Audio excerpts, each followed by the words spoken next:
in order to determine what to call forth. Very powerful principle. And the earth was without form and void, and darkness was upon the face of the deep. Don't forget, we are looking at the subject, commanding the treasures of riches in the earth. In bracket, restoring the resources of the earth to serve God's purpose for your life and destiny. So the earth was without form and void. Darkness was upon the face of the deep.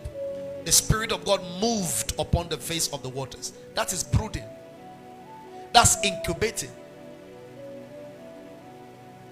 While it was brooding over the entire space, the whole earth covered with waters. As he was brooding, light came, and God said, "Let there be light." So darkness recedes and light shines on every dark issues when we have taken the time to brood over our formless and chaotic situations.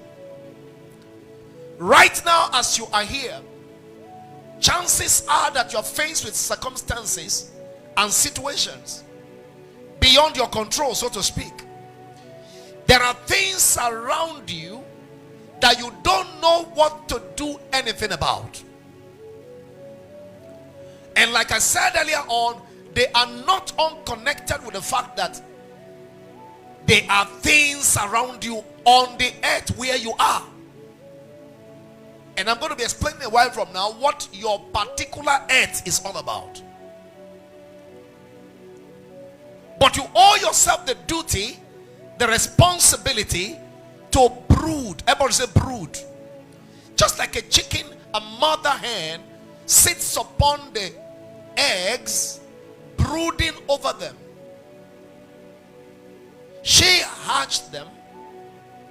She laid the eggs, but she will have to sit upon them for a considerable period of time, in which she forms the chicks and develops them. And it is when they are fully developed that they are hatched into chicks. That's how it is. Presently now, there are issues around you. There are probably circumstances around you.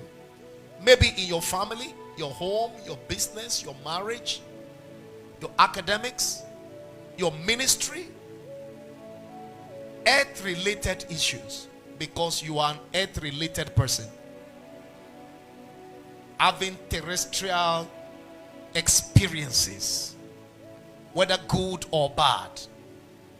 You owe yourself the duty to take the time to brood.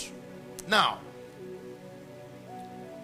what does it mean to brood? Technically, it means to wait upon the Lord in prayers and fasting concerning a particular issue of concern to you. To fast and to pray and to wait upon the Lord for as long as it takes to receive a direct word, a revelation, a counsel, a guide, a way out of that fix, a way out of that circumstance. Hallelujah. The Bible tells us in Isaiah chapter 40 verse 31, "But they that wait upon the Lord shall renew their strength. They shall mount up with wings as eagles. They shall run and not be weary, and they shall walk and not faint." Now we realize whatever is lost when we wait upon the Lord through his word. It is important that you know that there is no condition that is irreversible. No situation is unchangeable. No particular problem remains the same if you take the time to brood over it. every issue of confusion to you right now will receive clarity for direction as touching what to be done. If you begin to wait upon the Lord, camping with relevant materials. Camping with what? Relevant materials. Relevant word. Relevant message. Maybe your business is not moving well. If you will pick this message and the previous message we've preached on this same note, and wait upon the Lord and fast and pray over that business, you will receive revelation about what we do to do, and things are going to change. It could be as touching your marriage.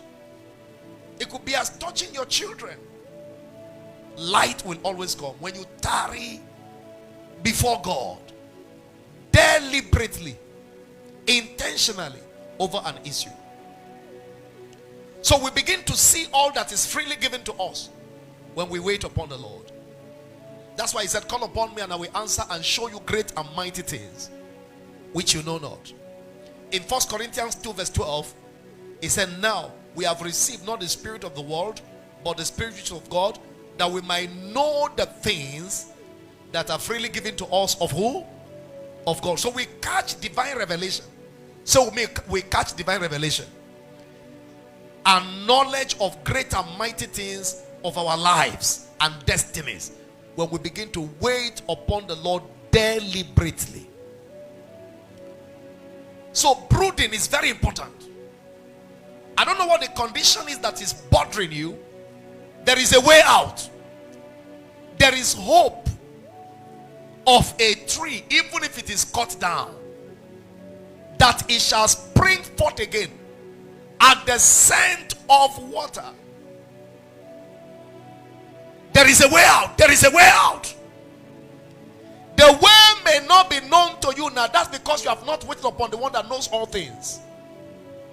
But if you will wait upon the Lord, you will see a way out. I said you will see a way out. Talk to me. I said you will see a way out. If God Almighty found a way out of his own circumstance, and he said, be ye followers of God as of dear children, then there's a way out for you.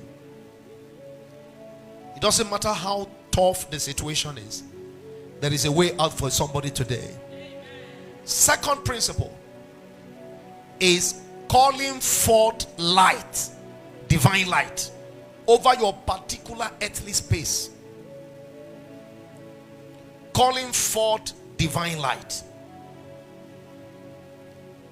Now, light is synonymous to life. Another word for life is light.